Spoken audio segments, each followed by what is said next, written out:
Imagine being thrust into a world where your deepest fears and insecurities are laid bare, only to discover that you possess a power you never knew existed. And the only way to get those powers is by facing the very demons that haunt you. Memori's mind was racing, trapped in the echoes of a painful memory, his father's harsh hand striking him for taking too long to eat. The sting of the blow was only made worse by the cruel enjoyment his father seemed to derive from it. As these thoughts gnawed at him, the shrill voice of Oyamata cut through, breaking the silence. He was teasing Sogu, a quiet girl who had brought along a romantic novel for the trip. The room teacher and most of their classmates chose to stay silent, but Memori, though timid and unsure, found the courage to stand up for her. His reward, mockery and derision. As if things couldn't get worse, Takuto joined in, taunting Memori further. The atmosphere was thick with tension when, suddenly, everything changed. A sharp, blinding light filled their eyes, and in the blink of an eye, they were no longer in the familiar surroundings of their school bus. Instead, they found themselves in the grand, ancient halls of a mysterious kingdom. Confusion and disbelief swept through the group as a striking figure with golden eyes appeared before them. The being introduced herself as Goddess Vicious, welcoming them as the brave fighters of evil, the last hope against a great darkness. The students, still grappling with the bizarre turn of events, couldn't believe what they were hearing. They were just ordinary kids after all. How could they possibly be heroes? The goddess's words felt like some elaborate prank, but the reality of their situation began to sink in when their teacher, equally bewildered, urged them to listen. The goddess explained the dire situation. 200 years ago, the world had been saved from destruction by heroes who fought and defeated the great demon emperor. But now, that ancient evil had returned, and she needed the help of heroes from another world, these bewildered students, to save her kingdom once again. In the dimly lit stone-walled room with its old-fashioned bonfires and armored guards, the goddess made an impassioned plea. She could not send them back to their world unless they defeated the great demon emperor. They had two choices: defeat the demon and claim the heart of the great demon emperor, or absorb the element released upon the demon's death, which was sealed within a powerful crystal. But the students were not easily convinced. Why should they risk their lives fighting a demon they had no connection to?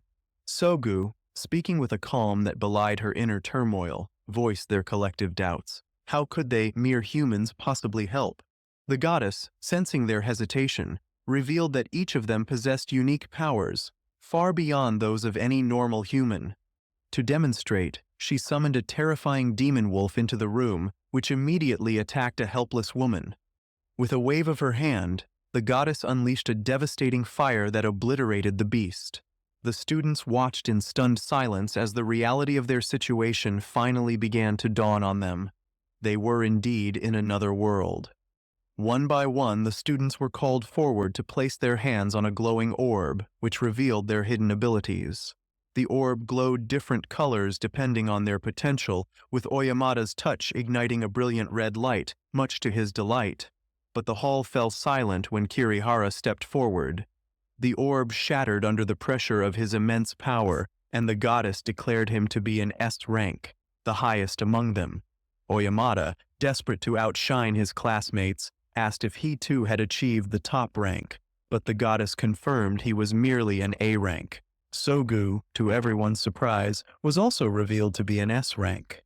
And then there was Memori, who approached the orb with trepidation, only to find that it did not react at all. He was labeled as thin air, insignificant even in this strange new world. Despite his lack of power, the goddess offered Memori a chance to prove himself. She explained that low-rank heroes had often hindered the progress of high-rank heroes in the past, and typically, they would be disposed of. However, she decided to send him to a place known as the Abandoned Ruins, where dangerous criminals and demons roamed. If Memori could survive, he would be allowed to continue living. If not, he would be left to perish. Memori found himself in a dark, foreboding cave, the ground littered with the bones of those who had come before him. As he moved, a black giant of a demon began to pursue him. With no weapon and no notable skills, Memori did the only thing he could. He ran.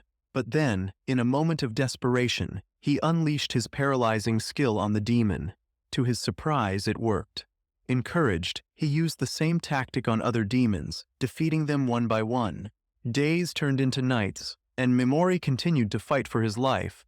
He was forced to eat the eyes of the demons he killed to survive, and as he did, he noticed something strange. His body was changing. He was growing stronger, more powerful, with each battle. His status, once dormant and weak, began to rise. Amidst the constant struggle for survival, Memori's mind was plagued by flashbacks of his painful past, his father's cruelty, the day his uncle and aunt had adopted him, giving him a chance at a normal life. These memories fueled his determination to survive, to prove that he was more than just thin air. In one of the rooms within the ruins, Memori discovered a note from a previous hero named Anglin Bathard.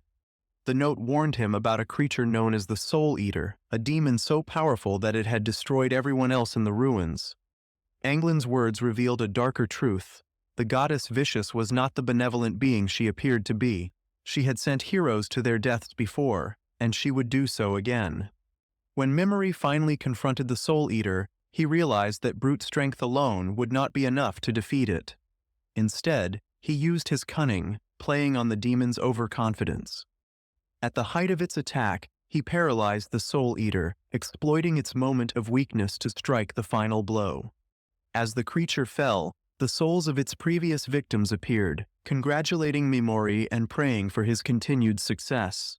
With the Soul Eater defeated, Memori claimed the gem from its head, the key to his escape from the ruins. He emerged stronger, wiser, and with a new purpose.